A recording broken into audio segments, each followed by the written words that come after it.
ফেলু রে, তুই চশমাটা খোল, না হলে কিন্তু স্যার তোকে মেরে আজকে তক্তা বানিয়ে ফেলবে, আর তোর জন্য কিন্তু আমরাও মার খাবো আজকে। ছাড় তো, যা হবে আমি দেখে নেব। Good morning sir. সবাই বসে পড়। আর ফেলু, তুই তুই দাঁড়িয়ে থাক। তুই চশমা পরে এসেছিস আমার ক্লাসে, তুই চশমা পরে এসেছিস, হিরো হয়ে গেছিস, তাও আবার আমার সামনে। খোল চশমা, খোল। স্যার, চোখে আমার ইনফেকশন হয়েছে স্যার, তাই চশমা পরে এসেছি। যদি আমি চশমা খুলে ফেলি তাহলে আপনার চোখেও ইনফেকশন হয়ে যাবে স্যার। তোর চোখে যখন ইনফেকশন হয়েছে তখন তুই স্কুলে এলি কেন? ঘরে বসেই থাকতে পারতি। স্যার, স্কুল খোলা থাকলে না আমার ঘরে একদম মন লাগে না, তাই স্কুল চলে এলাম। সে যাই হোক, তুই চশমাটা খুলে বস, না হলে কিন্তু তোকে মেরে একদম আমি অন্ধ বানিয়ে দেব। কামিন কামিন, কিন্তু তুই চশমা পরে এসেছিস কেন? স্যার, বাইরে খুব রোদ আর বাতাসে খুব ধুলোবালি উঠছে, তাই আমি চশমা পরে এসেছি। একদম ঠিক বলেছিস, রোদে চশমা পরলে চোখ খুব ভালো থাকে আর ধুলোবালিও ঢোকে না। পরে থাক, কোনো ব্যাপার নেই, ক্লাসেও পরে থাক, নো টেনশন। যা নিজের জায়গায় গিয়ে বস। ঠিক আছে স্যার, যাচ্ছি। ঘেটু, তুই আমার সামনে আয় তো। বলুন স্যার। এই নে, এই নে, এই নে। স্যার, আমাকে মারছেন কেন স্যার? আমি কি অন্যায় করছি স্যার? তোর অন্যায় করার জন্য অপেক্ষা করব আমি, যে কখন তুই অন্যায় করবি আর আমি তোকে মারবো? তোর চেহারা দেখেই বোঝা যাচ্ছে যে তুই অন্যায় করবি, এই জন্য তোকে আগে থেকেই মারছি। এই নে, এই নে, এই নে। স্যার, ছেড়ে দিন স্যার, খুব লাগছে স্যার। হ্যালো, তুই শোন তো এখানে। বললুন স্যার। তুই হোমওয়ার্ক করে এসেছিস? হ্যাঁ স্যার, সব হোমওয়ার্ক করিয়ে এসেছি। তোর ড্রাইভিং লাইসেন্স আছে? স্যার, আমার ড্রাইভিং লাইসেন্স তো হয়নি এখনো। কেন বানাসনি, কেন বানাসনি এখনো তোর ড্রাইভিং লাইসেন্স? এই নে, এই নে, এই নে। স্যার, মারছেন কেন? এখনো তো আমার 18 বছর পূর্ণ হয়নি, তাই ড্রাইভিং লাইসেন্সও তৈরি হয়নি। তোর 18 বছর পূর্ণ হয়নি, এটা কি আমার ভুল? কেন ধীরে ধীরে বড় হচ্ছিস? তাড়াতাড়ি বড় হচ্ছিস না কেন? তাড়াতাড়ি বড় হ। এই নে, এই নে, এই নে। ঘেটু, তোর খুব হাসি পাচ্ছে তাই না? আয় তুই এইখানে আয়। স্যার, আমি কখন হাসলাম? আমি তো হাসিনি। আমি কি এখন তোর হাসার জন্য অপেক্ষা করব যে তুই কখন হাসবি আর তোকে আমি মারবো? ভেতর থেকে তো তোর হাসি পাচ্ছে, এবার তুই যদি মুখে না হাসিস সেটা কি আমার দোষ? এই নে, এই নে। কামিন স্যার, ভেতরে আসছি। তুই ভেতরে কেন এলি? আমি তোকে পারমিশন দিয়েছি ভেতরে আসার। কোথায় ছিলি তুই? তুই এত লেট করলি কেন? তুই জানিস না স্কুল কখন শুরু হয়? এটা কি তোর দাদুর বাড়ি পেয়েছিস যে যখন খুশি আসবি আর যখন খুশি যাবি? স্যার, সত্যি কথা বলতে আজ আমার ঘুম থেকে উঠতে একটু দেরি হয়ে গেছে, তাই স্কুলে আসতে একটু লেট হয়ে গেল। তোর অজুহাতটা খুব একটা ভালো লাগলো না আমার। একটা ভালো দেখে অজুহাত বানা, তারপরে আমাকে বল।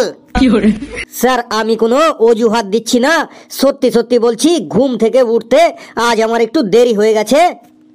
আচ্ছা, তুই আমার মুখে মুখে তর্ক করছিস?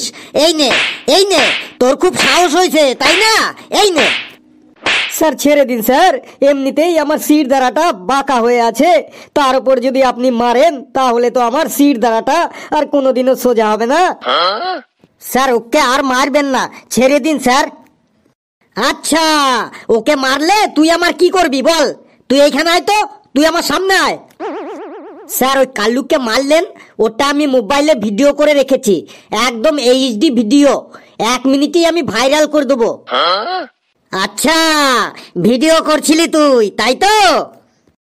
এই নে, এই নে, ভাইরাল করবি তুই আমার ভিডিও। এই নে, কর ভাইরাল, কর ভাইরাল, দেখি কেমন ভাইরাল করিস। এই নে, এই নে, কর রেকর্ডিং, যা করার কর। তোর মুখের শেপ আজকে আমি এমন পাল্টে দেবো না, তোর বাড়ির লোকেরাই তোকে চিনতে পারবে না। এই নে। আপনার টিচার না হয়ে পুলিশ হওয়ার দরকার ছিল। কিছু বললি? না স্যার, আর কিছু বললি? যা জায়গায় যা। শোনো গুণধর ছাত্রছাত্রীরা, তোরা তো জানিসই যে এই সময় এই শহরের সব থেকে শ্রেষ্ঠ টিচার তোদের ক্লাস নিচ্ছে। এই বছর আমাদের লক্ষ্য থাকবে আমরা 1 বছরের সমস্ত সিলেবাস 1 মাসের মধ্যেই শেষ করে ফেলবো। তোদের যত বই আছে সব বই হাওয়ার গতিতে শেষ করে ফেলবো, কিছুই বাকি রাখবো না। চলো তাহলে শুরু করি। হাওয়ার গতিতে চলার জন্য সবাই তৈরি হয়ে যাও। ফেলুরে, স্যার মনে হয় একটু বেশি বেশি বলে ফেলছে, তাই না? চুপচাপ সাইলেন্ট হয়ে থাক, না হলে কিন্তু স্যার মেইরে আমাদের মুখের শেপ একদম চেঞ্জ করে দেবে এবার। এই কি বললি রে তোরা? ওয়াও স্যার, 1 বছরের সব সিলেবাস 1 মাসের মধ্যে শেষ করে দেবেন? তাহলে তো একদম মজা এসে যাবে। হ্যাঁ স্যার, এটা একমাত্র আপনার দ্বারাই সম্ভব। You are the most popular and intelligent and talented teacher in our শহর। তো প্রিয় ছাত্রছাত্রীরা, সকলে সবকিছু বুঝে গেছো তো? আর যদি না বুঝে থাকো তাহলে একবার কেন হাজার হাজার বার আমাকে জিজ্ঞাসা করতে পারো। আমি তো তোমাদের বোঝানোর জন্যই আসি, আর এই জন্যই তো আমি পেমেন্ট পাই। বলো কে কি বুঝতে পারোনি, বলো, আমাকে লজ্জা করো না, বলো। স্যার, আমি কিছু বুঝতে পারিনি, আমার মন অন্যদিকে ছিল। প্লিজ আমাকে আর একবার ভালো করে বুঝিয়ে দিন। কোনো ব্যাপার নেই বেটা, এই জন্যই তো আমি আছি, এই জন্যই তো আমি মাস মাস পেমেন্ট পাই। একবার না, তুমি হাজার হাজার বার জিজ্ঞাসা করতে পারো, যতক্ষণ বুঝতে না পারবে ততক্ষণ জিজ্ঞাসা করে যাও, এই জন্যই তো আমি পেমেন্ট পাই। তাহলে বলুন স্যার। আমরা 1 বছরের সমস্ত বই এবং সিলেবাস 1 মাসের মধ্যেই খুব সুন্দরভাবে হাওয়ার গতিতে শেষ করে দেব। তোমাদের সব বিষয়ে একদম বাঘবাচ্চা বানিয়ে দেব, একদম বাঘবাচ্চা। Bengali, English, Hindi, physics, chemistry, math, biology, geography সব বিষয়ে একদম বাঘবাচ্চা বানিয়ে দেব, বুঝলে বেটা? ঠিক আছে স্যার, বুঝে গেছি, থ্যাংক ইউ। আমি বলতে চাইছি যতবার খুশি আমাকে জিজ্ঞাসা করো, কিন্তু তোমার সবকিছু বুঝতে হবে। একবার না, দুবার না, 100 বার না, হাজার হাজার বার জিজ্ঞাসা করো, যাতে তুমি পরীক্ষায় ভালো রেজাল্ট করতে পারো। আর এই জন্যই তো আমি পেমেন্ট পাই, তাই না? Okay sir. এখানে আর কেউ আছো যে আমার কথা বুঝতে পারোনি? লজ্জা না করে আমার সামনে চলে এসো, আমি সব ভালো করে বুঝিয়ে দিচ্ছি। তোমরা কেউ লজ্জা করবে না, হাজার হাজার বার আমাকে জিজ্ঞাসা করো, আমি হাজার হাজার বার তোমাদেরকে বুঝিয়ে দেব। যে না বুঝতে পারবে সে আমার সামনে এসো, আমি ভালো করে বুঝিয়ে দিচ্ছি। এই বোঝানোর জন্যই তো আমি পেমেন্ট পাই। স্যার, আমি ভালো করে বুঝতে পারিনি, আমাকে একটু ভালো করে বুঝিয়ে দিন। ও তাই, তুমি বুঝতে পারোনি? এই নে মাথায় গাঁটটা খা। ক্লাসে তোর মন থাকে না? তুই কি করিস ক্লাসে? ক্লাসে কি তুই ঘুমাস? একটি জিনিস আমি কতবার বোঝাবো তোকে?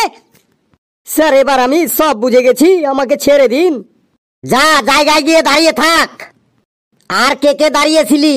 ঘেটু আর ফেলু, তোরা দুজন দাঁড়িয়েছিলি, মানে আমার কথা বুঝতে পারিসনি, তাই তো? না স্যার, আমার পাটা একটু টনটন করছিল, তাই আমি একটু দাঁড়িয়েছিলাম। আমি সব বুঝে গেছি স্যার, আপনি যা যা বলেছেন একদম সব বুঝে গেছি আমি ডিটেলসে। হ্যাঁ স্যার, ঘেট্টু ঠিকই বলেছে, আমারও পাটা একটু টনটন করেছিল, তাই আমিও একটু দাঁড়িয়েছিলাম।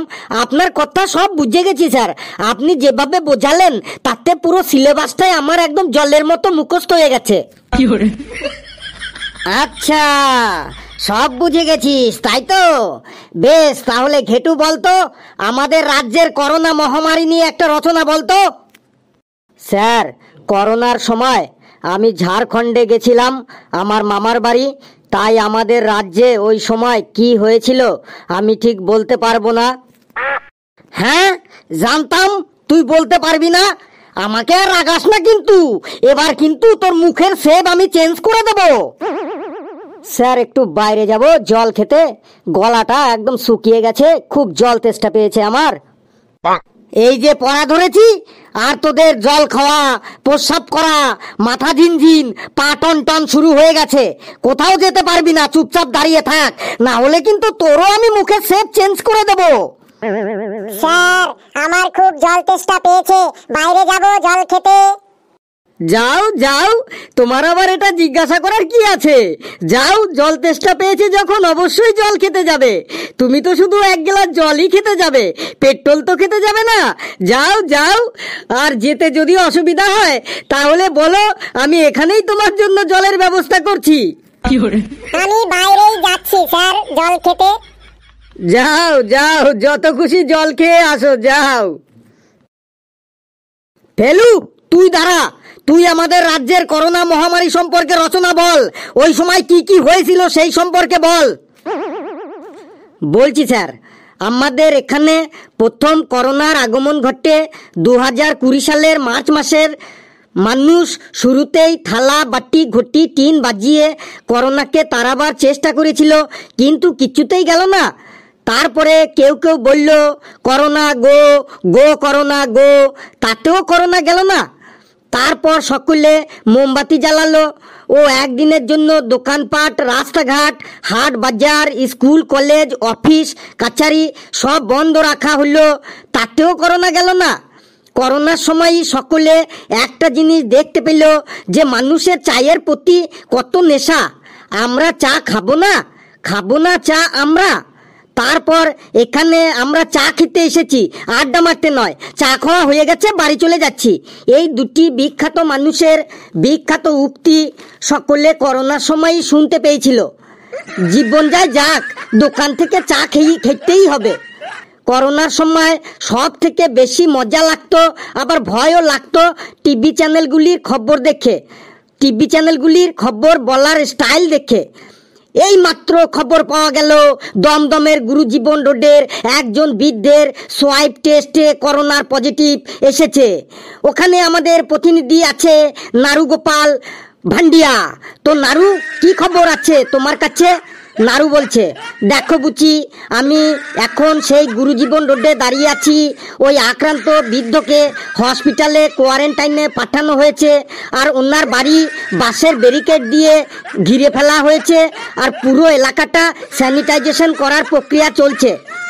আর ওই বৃদ্ধ গত 10 দিন কোথায় কোথায় গেছিল সে বিষয়ে খোঁজ খবর নেওয়া হচ্ছে। মানে পুরো এলাকাতেই একটা থমথমে পরিবেশ। ওই সময় প্রশাসন থেকে যত বলা হতো আপনারা সবাই ঘরে থাকবেন, কেউ বাইরে বেরোবেন না, আর মানুষ ততই বাইরে বেরোনোর চেষ্টা করতো। আর বাইরে বেরোলেই হলো পুলিশ একদম IPL এর মতো 4-6 মেরে একদম ঘরে ঢুকিয়ে দিত। করোনা না হলে অনেকে জানতেই পারতো না কোয়ারেন্টাইন কি, জনতা কারফিউ কি, লকডাউন কি, মাস্ক ও স্যানিটাইজারের ঠিক কি কাজ। তুই আর বক বক করিস না, করোনাটা কেমন ভাইরাস সেটা একবার বল তুই। স্যার, করোনা হলো এমন একটা খতরনাক ভাইরাস, প্রথমে কাপুনি, তারপর ঝাঁকুনি, তারপর পটলডাঙ্গা। বাপরে বাপ, তোরা বস বাবা, আমি আসিয়াস, তোরা বস।